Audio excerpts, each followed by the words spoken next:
జగన్మోహన్ రెడ్డి సంక్షేమ పథకాలు నేను 99% చేశానని చెప్తాను, అర్హులైన ప్రతి ఒక్కరికి అందించానని చెప్తున్నాడు. అది 99% కాదు, అసలు నవరత్నాలు నవరంధ్రాలు అంటున్నాడు చంద్రబాబు నాయుడు. ఏమంటారు? అది చంద్రబాబుది మెయిన్ రాజకీయ ప్రస్థానం ఎత్తుకోండి. చంద్రబాబు మామకు వెన్నుపోటు పొడిచి అధికారంలోకి వచ్చాడు. అలాగే రాష్ట్రాన్ని విభజించేటప్పుడు తన స్వార్థాల కోసము రాష్ట్రాన్ని విభజించండి, 2 రాష్ట్రాలలో నా పార్టీని బలపరుచుకోవచ్చని స్వలాభం కోసం చేశాడు. అలాగే 2014లో మోడీ, చంద్రబాబు, పవన్ కళ్యాణ్ ముగ్గురు కలిసి ఆయన సీనియారిటీ, మోదీ హవా, పవన్ కళ్యాణ్ యువత, ఆంధ్రప్రదేశ్ రాష్ట్రం డెవలప్ అవుతుంది, అధికారంలోకి వచ్చిన తర్వాత మేము ప్రత్యేక హోదా ఇప్పిస్తాము అని 600 అబద్ధపు హామీలు ఇచ్చి ప్రజలను నమ్మించి అధికారంలోకి వచ్చాడు. కానీ అధికారంలోకి వచ్చిన తక్షణముగా మనకు ఉమ్మడి రాష్ట్రానికి హైదరాబాదును ఉమ్మడి రాజధానిగా ఆంధ్రప్రదేశ్కు 10 సంవత్సరాలు హక్కు ఇచ్చారు. అక్కడి నుండి ఆదాయ వనరులతో ఆంధ్రప్రదేశ్లో 10 సంవత్సరాలు అభివృద్ధి చేసుకోమని హక్కును కూడా అక్కడ తాకట్టు పెట్టి, అక్కడ ఓటుకు నోటు కేసుకు తాకట్టు పెట్టి, ఇక్కడ స్వలాభం కోసం అమరావతిలో భూకుంభకోణం సృష్టించి మాకు ప్రత్యేక హోదా వద్దు, మాకు ప్రత్యేక ప్యాకేజీ ముద్దు అని సొంతం కోసం లాలూచిపడి తన కార్యకర్తల కోసం నీరు చెట్టు పనులకు కొన్ని కోట్లు దోచిపెట్టి జన్మభూమి కమిటీలుగా తన కార్యకర్తలను కమిటీ పెద్దలుగా ఏర్పాటు చేసి ప్రజలకు ఏ సంక్షేమ పథకం రావాలనన్నా లంచగొండితనము విచ్చలవిడిగా చేసి ప్రజలకు నామకావాస్తిగా ఏ పథకము కూడా చెప్పిన హామీ నెరవేర్చకుండా లాస్ట్లో ప్రజలకు పసుపు కుంకుమగా పంగనామాలు పెట్టి ఎలక్షన్లలో మోసం చేయాలని చూశాడు.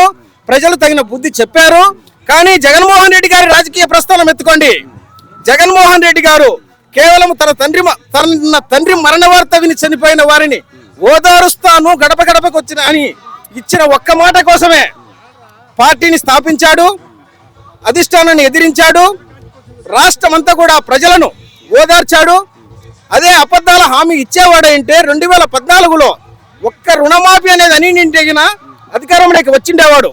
కానీ ఏది కూడా మనము చెప్పేదే చెయ్యాలి, చేసేదే చెప్పాలి. ప్రస్తుత పరిస్థితి, రాష్ట్రం పరిస్థితులలో 2014లో మనం చేయలేమని ఆయన అబద్ధ హామీ ఇవ్వలేదు, ప్రతిపక్షంలో కూర్చున్నాడు. రాష్ట్రం అంతా కూడా పాదయాత్ర చేశాడు, ప్రజల కష్టాలు గమనించాడు. నవరత్నాలుగా అన్ని వర్గాలు, ప్రాంతాలు, కులాలు, మతాలకు అందరికీ అనుకూలమైన విధంగా ఒక మేనిఫెస్టో రూపొందించాడు.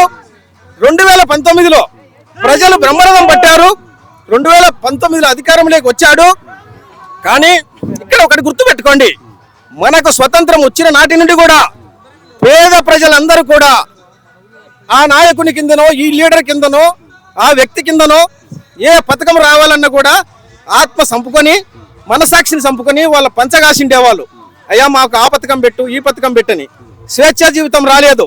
ఆనాడు గాంధీ కలలు కన్నా గ్రామ స్వరాజ్యం అనే దానికోసం గ్రామ పంచాయతీలోనే సచివాలయ వ్యవస్థను తెచ్చాడు, రైతు భరోసా కేంద్రం తెచ్చాడు, వైఎస్ఆర్ క్లినిక్ తెచ్చాడు, వాలంటీర్ వ్యవస్థను పెట్టి అర్హత ప్రామాణికంగా తీసుకొని ఏ నాయకునికి కానీ, యాక్చువల్గా ఎవరైనా ఏమనుకుంటారు, ఏ రాజకీయ నాయకుడైనా తను అధికారంలోకి వచ్చినదే తడవుగా తన కార్యకర్తలకు, తన నాయకులు, తన ప్రజాప్రతినిధులకు మాత్రమే పథకానికి పవర్స్ ఇస్తారు, ఏ ఇవ్వాలి. ఆ ప్రజాప్రతినిధులు మళ్ళీ అధికారం రావాలని ఆలోచిస్తారు. కానీ జగన్మోహన్ రెడ్డి గారు మాత్రము తన పార్టీ కార్యకర్తలకు కానీ, తన నాయకులకు కానీ, తన ప్రజాప్రతినిధులకు కానీ ఏ ఒక్కరికి కూడా సంక్షేమానికి, ఆమోదానికి ఎలాంటి అర్హత ఇళ్ల చేతికి ఇవ్వకుండా వాలంటీర్ వ్యవస్థను పెట్టి అర్హతే ప్రామాణికంగా, కులము లేదు, మతం లేదు, పార్టీ లేదు, ప్రాంతం లేదు, ఏ చిన్న విభేదం కూడా లేకుండా పేద ప్రజలకు 40 సంవత్సరాల క్రితం స్వతంత్రం వచ్చిందో లేదు, కానీ జగన్మోహన్ రెడ్డి గారి ప్రభుత్వంలో మాత్రం ఖచ్చితంగా స్వతంత్రం వచ్చింది. వాళ్ళు స్వేచ్ఛగా మనస్సాక్షి చంపుకొని ఒకరి కింద జీవించాల్సిన అవసరం లేదు. మనం జగన్మోహన్ రెడ్డి గారి ప్రభుత్వాన్ని మళ్ళీ ఎంచుకోవాలి అని ఏకైక ధీమాతో అట్టడుగు వర్గాల ప్రజలు 100% ఉన్నారు.